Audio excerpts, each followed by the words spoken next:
ട്രംപിന് കൊടുക്കാനുള്ള മറുപടിക്കായി ഒരുങ്ങി ഇന്ത്യ, ചൈന, റഷ്യ ത്രിമൂർത്തികൾ. ഷാങ്ഹായ് ഉച്ചകോടിക്ക് ശേഷം ഇന്ത്യ എടുക്കുന്ന തീരുമാനങ്ങളിലേക്ക് ഉറ്റുനോക്കുകയാണ് ലോകം. അടുത്ത ആഴ്ച ടിയാൻജിനിൽ നടക്കുന്ന ഷാങ്ഹായ് സഹകരണ സംഘടന ഉച്ചകോടിയിൽ ചൈനീസ് പ്രസിഡന്റ് ഷീ ജിൻപിങ് 20-ലധികം ലോക നേതാക്കൾക്ക് ആതിഥേയത്വം വഹിക്കും. റഷ്യയ്ക്കുള്ള ഗ്ലോബൽ സൗത്ത് ഐക്യദാർഢ്യത്തിന്റെയും നയതന്ത്ര പിന്തുണയുടെയും പ്രകടനമായാണ് വിശകലന വിദഗ്ധർ ഇതിനെ വിശേഷിപ്പിക്കുന്നത്. ഓഗസ്റ്റ് 31 മുതൽ സെപ്റ്റംബർ 1 വരെ നടക്കുന്ന ഉച്ചകോടിയിൽ റഷ്യൻ പ്രസിഡന്റ് വ്ളാഡിമിർ പുടിൻ, പ്രധാനമന്ത്രി നരേന്ദ്രമോദി, മധ്യേഷ്യ, മിഡിൽ ഈസ്റ്റ്, ദക്ഷിണേഷ്യ, തെക്ക് കിഴക്കൻ ഏഷ്യ എന്നിവിടങ്ങളിൽ നിന്നുള്ള നേതാക്കന്മാർ പങ്കെടുക്കുമെന്ന് റിപ്പോർട്ടുകളുണ്ട്. 2020-ൽ അതിർത്തിയിലുണ്ടായ മാരകമായ സംഘർഷങ്ങളെ തുടർന്നുണ്ടായ സംഘർഷങ്ങൾ ലഘൂകരിക്കാൻ രണ്ട് രാജ്യങ്ങളും ശ്രമങ്ങൾ തുടരുന്നതിനിടെ 7 വർഷത്തിനിടെ പ്രധാനമന്ത്രി നരേന്ദ്രമോദിയുടെ ആദ്യ ചൈന സന്ദർശനമാണിത്.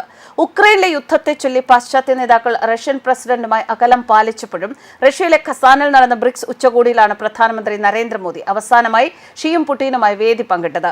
ഇന്ത്യയും ചൈനയും ഉൾപ്പെടുന്ന ത്രികക്ഷി ചർച്ചകൾ ഉടൻ നടക്കുമെന്ന് മോസ്കോ പ്രതീക്ഷിക്കുന്നതായി ന്യൂഡൽഹിയിലെ റഷ്യൻ ഉദ്യോഗസ്ഥർ പറഞ്ഞു.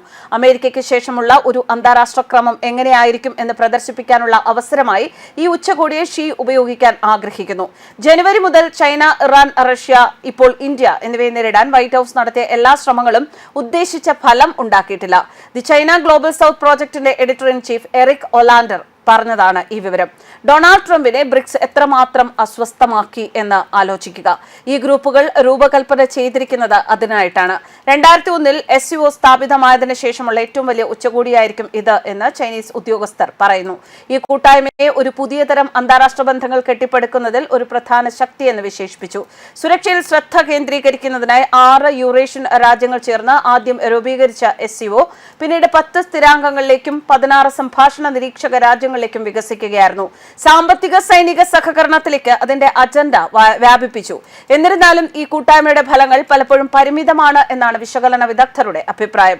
SCO പ്രതിനിധീകരിക്കുന്ന കൃത്യമായ കാഴ്ചപ്പാടും അതിന്റെ പ്രായോഗിക നിർവഹണവും വളരെ അവ്യക്തമാണ്.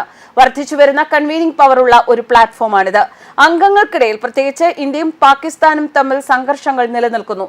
ഏപ്രിൽ 22-ന് കശ്മീരിൽ ഹിന്ദു തീർത്ഥാടകർക്ക് നേരെയുണ്ടായ ഭീകര ആക്രമണത്തെക്കുറിച്ചുള്ള പരാമർശം ഒഴിവാക്കിയതിൽ ഇന്ത്യ എതിർപ്പ് പ്രകടിപ്പിച്ചതിനെ തുടർന്ന് ജൂണിൽ നടന്ന SCO പ്രതിരോധ മന്ത്രിമാരുടെ യോഗം സംയുക്ത പ്രസ്താവന അംഗീകരിക്കുന്നതിൽ പരാജയപ്പെട്ടു. ഈ വർഷം ആദ്യം ഇറാനിൽ ഇസ്രയേൽ നടത്തിയ ആക്രമണങ്ങളെ ബ്ലോക്ക് അപലപിച്ചതിനെ അംഗീകരിക്കാനും ന്യൂഡൽഹി വിസമ്മതിച്ചു. എന്നാലും ഭൗമരാഷ്ട്രീയ മാറ്റങ്ങൾ ഇന്ത്യയും ചൈനയും സംഭാഷണത്തിലേക്ക് എത്തിക്കുന്നുണ്ട് എന്നാണ് വിദഗ്ധർ പറയുന്നത്. അതിർത്തിയിലെ സംഘർഷങ്ങൾ ലഘൂകരിക്കുന്നതും ട്രംപ് ഭരണകൂടം ന്യൂഡൽഹിയിൽ വീണ്ടും താരിഫ് സമ്മർദ്ദം ചെലുത്തുന്നതും ഷീ ജിൻപിങ്ങും പ്രധാനമന്ത്രി മോദിയും തമ്മിലുള്ള ക്രിയാത്മക കൂടിക്കാഴ്ചയെക്കുറിച്ചുള്ള പ്രതീക്ഷകൾക്ക് ആക്കം കൂട്ടുകയാണ്. ചൈനയുമായുള്ള സമാധാനത്തിൽ ആക്കം നിലനിർത്താൻ ഇന്ത്യ അവരുടെ അഭിമാനം വിഴുങ്ങുകയും ഈ വർഷത്തെ SCO പ്രശ്നങ്ങൾ പിന്നിലേക്ക് തള്ളുകയും ചെയ്യുമോ എന്നതാണ് ഇപ്പോഴത്തെ ചോദ്യം.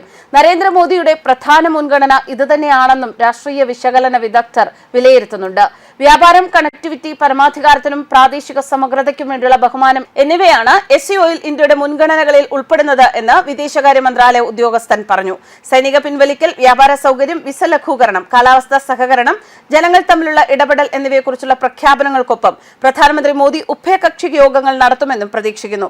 നയപരമായ മുന്നേറ്റങ്ങൾ സാധ്യമല്ല എങ്കിലും ഉച്ചകോടിയുടെ ദൃശ്യശാസ്ത്രം നിർണായകമായിരിക്കുമെന്നാണ് വിശകലന വിദഗ്ധർ വിശ്വസിക്കുന്നത്. News desk, കർമ്മസ്.